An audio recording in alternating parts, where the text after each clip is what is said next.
कहानी की शुरुआत में हमें डॉक्टर हेनरी को दिखाया जाता है, जो बहुत ही अमीर इंसान है। और आज डॉक्टर हेनरी ने एलिजाबेथ से शादी की है, जो उनके बेटे की उम्र की है। और अब वो एलिजाबेथ को अपने आलीशान घर में लाते हैं, जहां पर दो और लोग रहते हैं। एक हाउसकीपर है और दूसरा उनका बेटा। दरअसल वो देख नहीं सकता। यहाँ घर में जितने भी कमरे होते हैं वो हेनरी के फिंगरप्रिंट से खुलते हैं। साथ ही अब उसने एलिजा के फिंगरप्रिंट को भी एक्सेस दे दिया है, यानी कि एलिजाबेथ अब किसी भी डोर को खोलकर किसी भी कमरे में जा सकती है। पर हेनरी उसे कमरा दिखाता है जो नीचे बेसमेंट में है और कहता है कि कभी इस कमरे में मत जाना, वहां पर मेरा रिसर्च वर्क है। एलिजाबेथ कहती है ठीक है। अगली सुबह हेनरी काम पर चला जाता है, जिसके बाद एलिजाबेथ स्विमिंग पूल में स्विमिंग करती है। और अब उसके पास हाउसकीपर आती है, जो उससे पूछती है कि अगर आपको कुछ चाहिए तो आप मुझे बता सकती हैं। एलिजाबेथ उससे पूछती है कि हेनरी इतना इंटेलिजेंट है, वो एक रिसर्चर है, उसने मुझ जैसी आम लड़की से शादी क्यों की। हाउसकीपर कहती है कि मुझे इस बारे में कुछ नहीं पता। और अब एलिजाबेथ अपने कमरे में अपनी अलमीरा में बहुत सारे कपड़े देखती है, जो कि उसके लिए हेनरी ने यहाँ पर पहले से अरेंज किए होते हैं। उन सब को ट्राई करती है। रात हो जाती है और तभी वो विंडो से देखती है कि हेनरी का बेटा और हाउसकीपर घर से बाहर जा रहे हैं। और अब वो इस बड़े घर में अकेली है। वो पूरे घर में घूम रही होती है। तभी उसके मन में आता है क्यों ना वो उस कमरे में जाए जिस कमरे में हेनरी ने उसे जाने से मना किया है। दरअसल वो जानना चाहती है कि उस कमरे में क्या है। और अब हेनरी से किए हुए वादे को तोड़कर वो उस कमरे में चली जाती है, जहां पर कुछ बॉक्सेस होते हैं। 4 बॉक्सेस में रेड लाइट जल रही होती है और 2 में ग्रीन लाइट। उसमें हार्ट रेट के साइन और कुछ नंबर्स भी होते हैं। और वो एक बटन दबाती है, जिससे कि वो पूरा का पूरा ड्रॉर खुल जाता है। उसके अंदर उसी का एक क्लोन होता है, जिसे देखकर वो डर जाती है। उसे कुछ समझ नहीं आता, इसीलिए वो कमरे से बाहर आ जाती है और दरवाजे को बंद करना भूल जाती है। कुछ देर के बाद हेनरी घर वापस आता है। वो देखता है कि बेसमेंट वाले कमरे का दरवाजा खुला हुआ है। वो समझ जाता है कि एलिजाबेथ ने वहां जाकर सब कुछ देख लिया।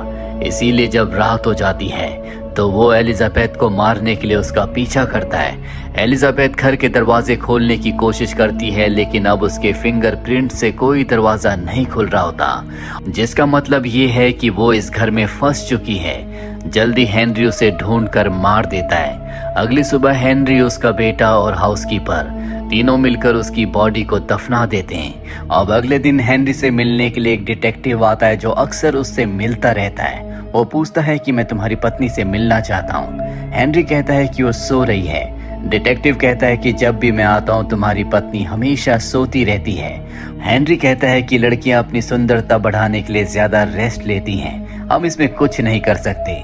डिटेक्टिव वहां से चला जाता है। 6 हफ्ते बीत जाते हैं और हम हेनरी को एक बार फिर से एलिजाबेथ के साथ देखते हैं, जैसे हमने 6 हफ्तों पहले देखा था। आज उसने एलिजाबेथ से शादी की है और सब कुछ उसी तरह से रिपीट हो रहा होता है जैसे 6 हफ्ते पहले हुआ था। वो एलिजाबेथ को अपने घर लाता है, अपनी हाउसकीपर और अपने बेटे से मिलवाता है। साथ ही उसे वो बेसमेंट वाला कमरा भी दिखाता है, जहां पर उसने पिछली एलिजाबेथ को जाने से मना किया था। इस नई एलिजाबेथ से भी वो सभी बातें कहता है जो उसने पिछली एलिजाबेथ से कही थी। वो कहती है ठीक है, मैं उस कमरे में नहीं जाऊंगी।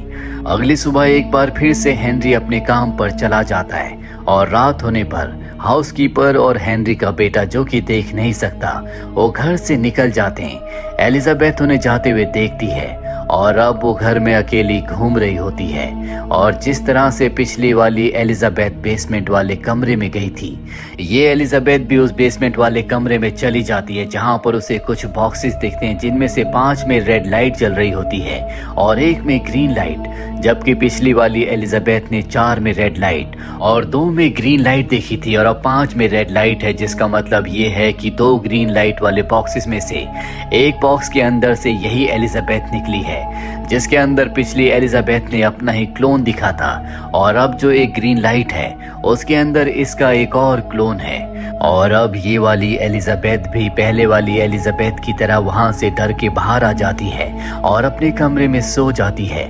अगली सुबह हेनरी आता है। हेनरी को पता है कि एलिजाबेथ ने अपने वादे को तोड़ा है। वो बेसमेंट वाले कमरे में गई थी।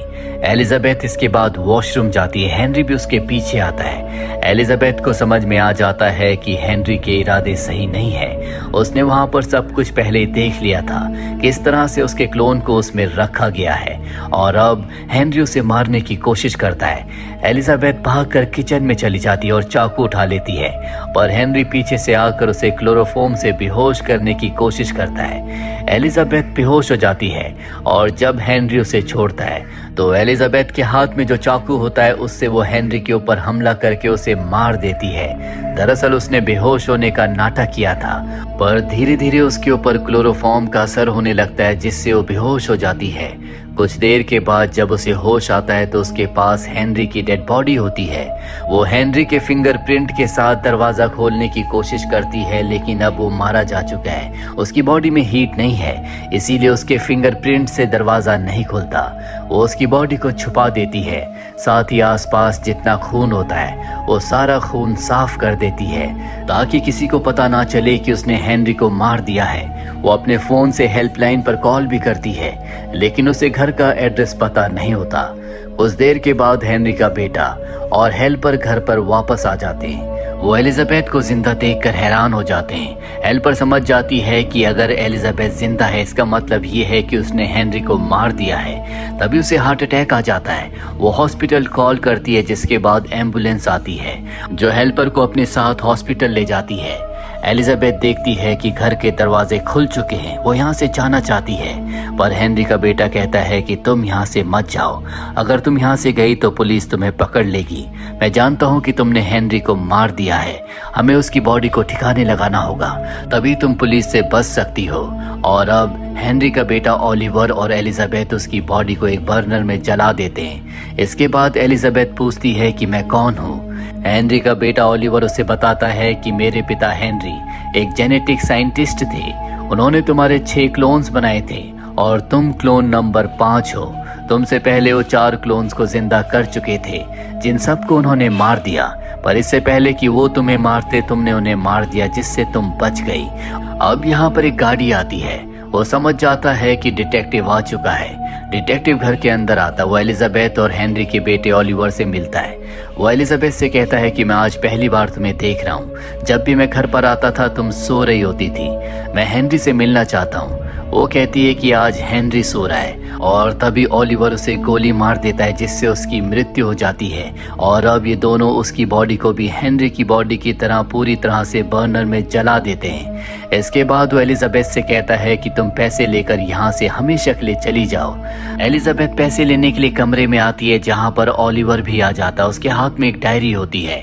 वो एलिजाबेथ से कहता है क्या तुम इस डायरी को पढ़ सकती हो? मैं देख नहीं सकता, इसीलिए कभी मैंने इस डायरी को नहीं पढ़ा। और अब बातों ही बातों में वो एलिजाबेथ को उस कमरे में बंद करके बाहर चला जाता है। एलिजाबेथ उसे दरवाजा खोलने के लिए कहती है, लेकिन ओलिवर दरवाजा नहीं खोलता।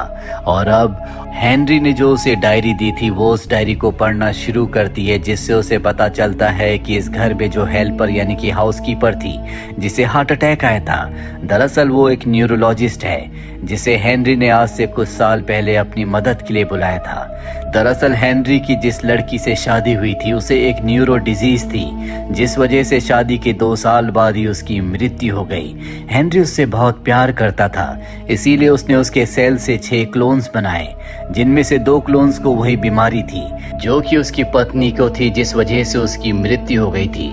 और इन दोनों क्लोन्स की भी मृत्यु हो जाती है, जिसके बाद न्यूरोलॉजिस्ट की मदद से वो अपनी पत्नी की बीमारी का इलाज ढूंढ लेता है। और जब उसकी पत्नी के वो तीसरे क्लोन को जिंदा करता है तो एक दिन उसके मना करने के बाद भी वो बेसमेंट के कमरे में चली जाती है, जहां पर वो अपने क्लोन को देखकर बहुत ज्यादा डर जाती है। वो घर से बाहर भागती है, जहां पर डिटेक्टिव उसे देख लेता है। इसीलिए वो उसे घर वापस ले आता है, लेकिन उसे हेनरी के ऊपर शक हो जाता है। इसीलिए बार बार वो उसकी पत्नी से एलिजाबेथ से मिलने के लिए घर पर आया करता था।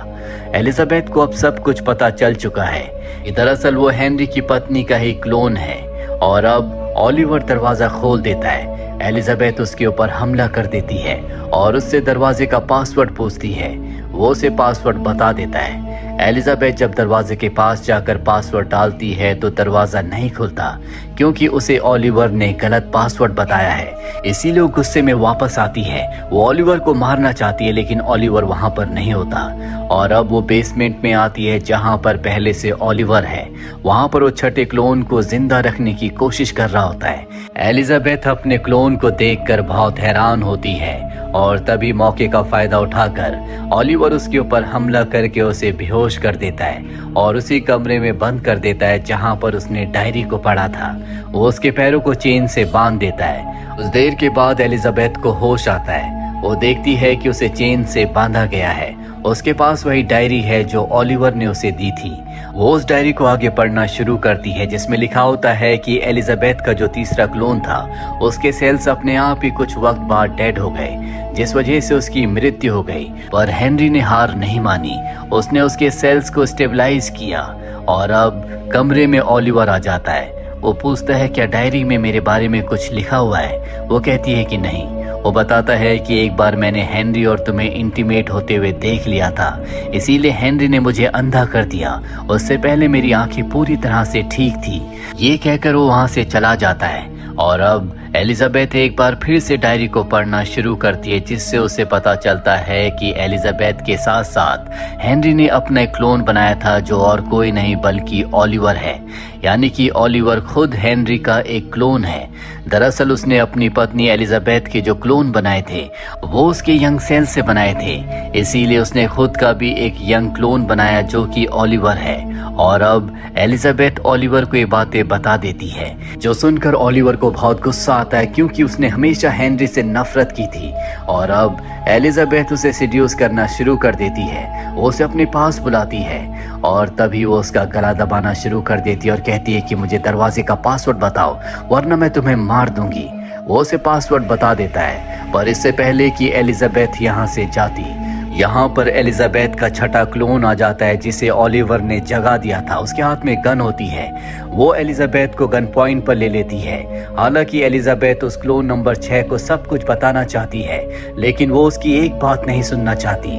और अब जब ओलिवर उसकी तरफ जा रहा होता है तो एलिजाबेथ का क्लोन नंबर 5 उसके पैर पर हमला करके उसकी गर्दन पर चाकू रख देता है। और वो अपने क्लोन नंबर 6 से कहती है कि अगर तुमने मुझे यहाँ से जाने नहीं दिया तो मैं इसे मार दूंगी।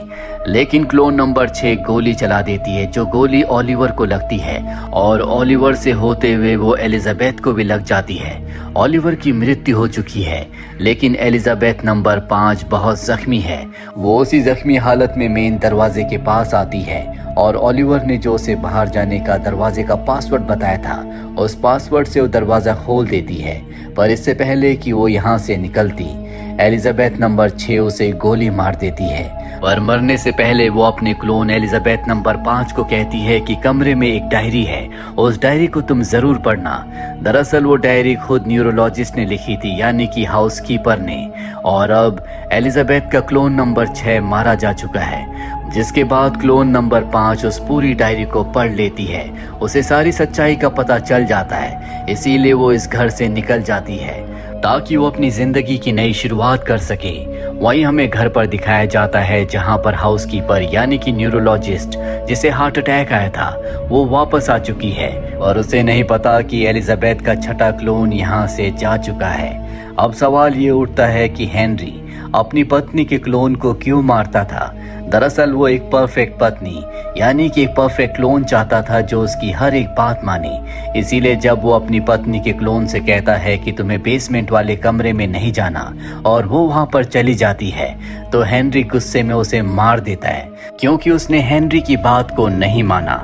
आपकी इस बारे में क्या राय है, कमेंट बॉक्स में जरूर लिखें। उम्मीद करते हैं कि ये कहानी आपको पसंद आई होगी।